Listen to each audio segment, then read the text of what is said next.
የሚያገረሽና የማያገረሽ የወባ አይነቶች ልዩነታቸው ምንድነው? እንዴትስ መከላከል እና ራሳችንን መጠበቅ እንችላለን?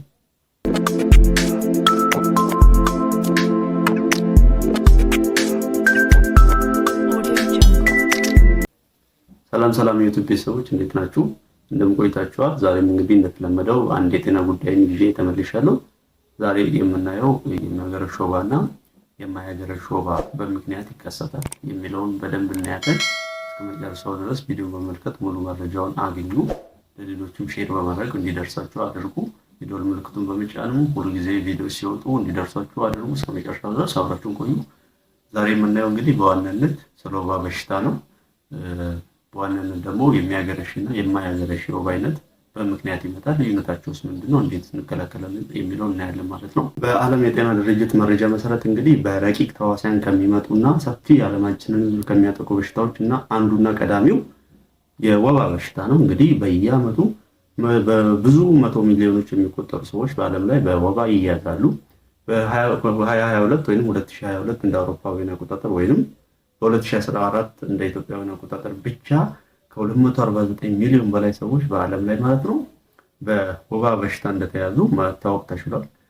በኢትዮጵያም እንግዲህ በዓለም ጤና ድርጅት መረጃ መሰረት የወባ ስርጭት 24.7% ማለት በትንሹ 100 ሚሊዮን ነው የኢትዮጵያ ሕዝብ ብለን ብንይዝ እንኳን ከ20 ሚሊዮን በላይ የሚሆኑ ሰው ለወባ የተጋለጠ ነው ተብሎ ይታሰባል። እንዲሁም 60% የሚሆነው የሀገራችን ክፍል የኢትዮጵያ ክፍል ለወባ አመቺ ነው፣ ለወባ ትንኝ መራባት አመቺ ነው። ስለዚህ 60% የሚሆኑ የሀገራችን ክፍል ላይ የሚኖሩ ሰዎች ወይም ህዝቦች ለወባ የተጋለጡ ናቸው ተብሎ ይታሰባል ማለት ነው። ምን ያህል ሰፊ ቁጥር እንደሚይዝ ማወቅ እንችላለን ማለት ነው። ወባ በምንድን ነው የሚመጣው የሚለውን በመጀመሪያ እንዴ ወባ እንግዲህ በፕላስሞዲየም በሚባሉ ረቂቅ ተዋሲያን የሚመጣ ነው። ብዙ ጊዜ የወባ ትንኝ ንድፊያ ያስተላልፈዋል ይባላል። ነገር ግን በሽታው የሚያመጣው የፕላስሞዲየም የሚባሉ በአይን የማይታዩ በጣም ረቂቅ ተዋሲያን ናቸው። ነገር ግን የወባ ስራዋ ምንድነው?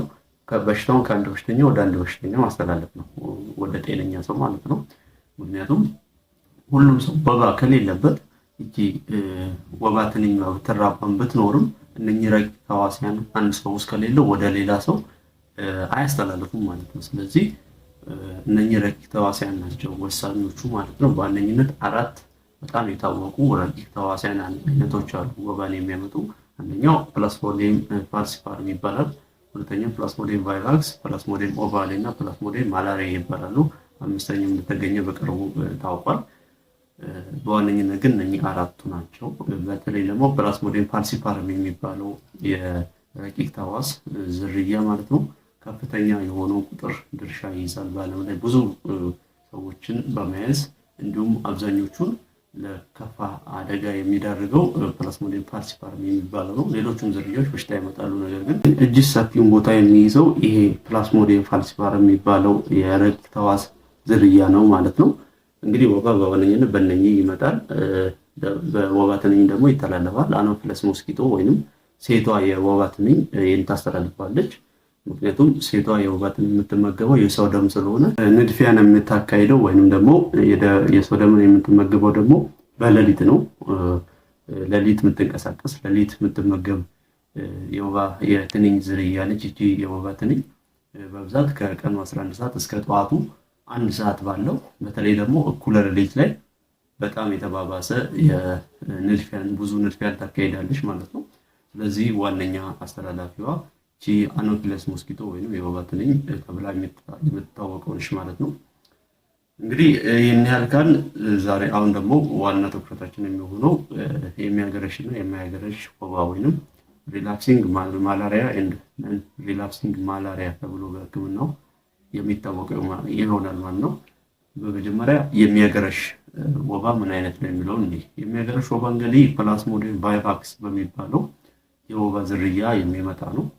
የፕላስሞዲየም ቫይቫክስ የሚባለው የወባ ዝርያ እንደ ሌሎች የወባ ዝርያዎች የተለያዩ ስቴጆች አሉት ወይም የእድገት ደረጃዎች አሉት።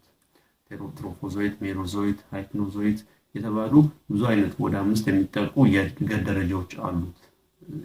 እያንዳንዱ የእድገት ደረጃ ላይ የሚያካሄዳቸው የተለያዩ ነገሮች አሉት።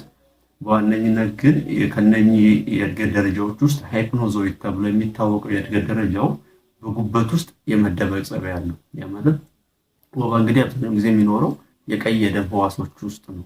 መድኃኒትም ሲሰጥ የሚገድለው ምንድነው? ቀይ የደም ህዋሶች ውስጥ ያለውን መድኃኒት ነው የሚሰጡት የወባ መድኃኒቶች። ነገር ግን ይሄ ፕላስሞዲየም ቫይቫክስ የሚባለው የረቂቅ ተህዋስ ይሄ ሃይፕኖዞይድ የሚባለው የእድገት ደረጃው ምን ውስጥ ይደበቃል? ጉበት ውስጥ ይደበቃል ማለት ነው። ጉበት ውስጥ በመደበቁ ምክንያት እነኚህ የወባ መድኃኒቶች አያገኙትም፣ በቀላሉ ያመልጣል ማለት ነው። ነገር ግን ቀይ የደም ሴል ውስጥ ያለው የተህዋሱ በፍጥነት ይሞታል። በዛን ጊዜ ሰውየው ይድናል፣ ምልክቶቹ ያቆማሉ። በዛን ጊዜ ሰውየው ጤናማ ይሆናል ማለት ነው። ነገር ግን ከ2 ሳምንት እስከ 10 ወር ባሉት ጊዜዎች ውስጥ ተመልሶ ይመጣል። እንደገና ያ ሰው ይታመማል፣ ምልክቶቹ መታየት ይጀምራሉ እንደገና። ያ ማለት የሚሆኑ በምክንያቱ ይሄ ጉበት ውስጥ የተደበቀው እንደገና ይራባና ወደ ቀይ የደም ሴል ሄዶ እንደገና ሰውነትን ይወራል። በዛን ጊዜ ምልክቶቹ እንደገና ይታያሉ፣ እንደገና ያ ሰው ይታመማል ማለት ነው። ይህም የሚሆኑ በዚህ ምክንያት ነው። ብዙ የወባ መድኃኒቶች እንግዲህ አያገኙትም ጉበት ውስጥ የቀረውን ይሄንን ተህዋስ ማለት ነው። ነገር ግን አንድ መድኃኒት አለ ፕሪማክን የሚባል። ይሄ መድኃኒት ጉበት ውስጥ ያለውንም የማጥፋት ችሎታ ኃይል አለው። ነገር ግን ብዙ ጊዜ በደም ተወስዶ ስለሆነ ወባ የሚመረመረው ደም ውስጥ ያሉት ብቻ ናቸው የሚገኙት። ጉበት ውስጥ የቀረ አለ የለም የሚለው ነገር ብዙ ጊዜ ስለማይታወቅ ደም ውስጥ ላለው ብቻ መድኃኒት ሲሰጥ የጉበት ውስጥ ያለው እዛው ተደብቆ ይቆይና ከዛ በኋላ ከትንሽ ጊዜ በኋላ ምን ይሆናል? እሱም የተራባ እንደገና በሽታውን ይመጣል ማለት። ስለዚህ ዋነኛው የመራባት ወይንም የማገርሸት ጸባዩ በዚህ ምክንያት ነው ማለት ነው። ምን ያህል ነው ይሄ የሚያገርሸው ወባ ምን ያህል ስርጭት አለው ብለን ስናይ በኢትዮጵያ በሀገራችን የሚለውን እናያለን። በሀገራችን ከሚከሰቱ ወባዎች ውስጥ 33.6% የሚሆኑት የማያገረሽ የወባ ዝርያ ነው፣ ወይም በዚህ ፕላስሞዲየም ቫይቫክስ የሚባለው የወባ ረቂቅ ተህዋስ የሚከሰቱ ናቸው። ከአጠቃላይ ከወባ በሽተኞች ውስጥ 33.6 የሚሆኑት በሀገራችን ማለት ነው የሚያገረሽ የወባ በሽታ ነው የሚይዛቸው ማለት ነው። የማያገረሸው ሰፊውን ቁጥር ይይዛል፣ ወደ 64% ማለት ነው። ቀጣይ ደግሞ የሚያገረሸው ምንድነው? የማያገረሸው ባስ ምንድነው ስንል ይህም እንግዲህ ፕላስሞዲየም ፋልሲፓረም በሚባል የወባ ዝርያ የሚመጣ ነው። የማያገረሽ ማለት ነው። አንዴ ከያዘ በተለምዶ ቢጫ ወባ ይባላል። ቢጫ ወባ ወይንም ፕላስሞዲየም ፋልሲፓረም ማላሪያ ይባላል፣ ወይንም ፋልሲፓረም ማላሪያ ይባላል በሕክምናው። የማያገረሽ ነው። አንዴ ከያዘ በኋላ የሚቀር ጉበት ውስጥ ወይም የተለያየ ቦታ የሚቀር ነገር አይኖረውም። እንዳለ ከጉበት እንዳለ ተሰራጭቶ ወደ ደም ይሄዳል። ሙሉ በሙሉ ከጉበት ወጥቶ ያልቃል ማለት ነው። ስለዚህ የወባ መድኃኒቶች ካዳኑት በኋላ የማገርሸት ጸባይ የለም። ይሄ በሀገራችን 66.4% የሚሆኑት የወባ ታማሚዎች በዚህ በማያገረሽ ነው የሚያዙት። ስለዚህ ሰፊ ቁጥሩን የሚይዘው ይሄ አንዴ ከያዘ እና ከታከሙት የማያገረሸው ወይም ፕላስሞዲየም ፋልሲፓረም ማላሪያ የሚባለው የወባ አይነት ነው ያለው። ሰፊ ቁጥሩ የሚይዘው ይሄ የማያገረሸው ነው ማለት ነው። ነገር ግን የማያገረሸው ከሚያገረሸው በላይ ከፍተኛ ጉዳትና እስከ ሞት ሊያስከትል ይችላል። ይሄ የማያገረሸው ወይንም በተለምዶ ቢጫ ወባ የምንለው ማለት ነው።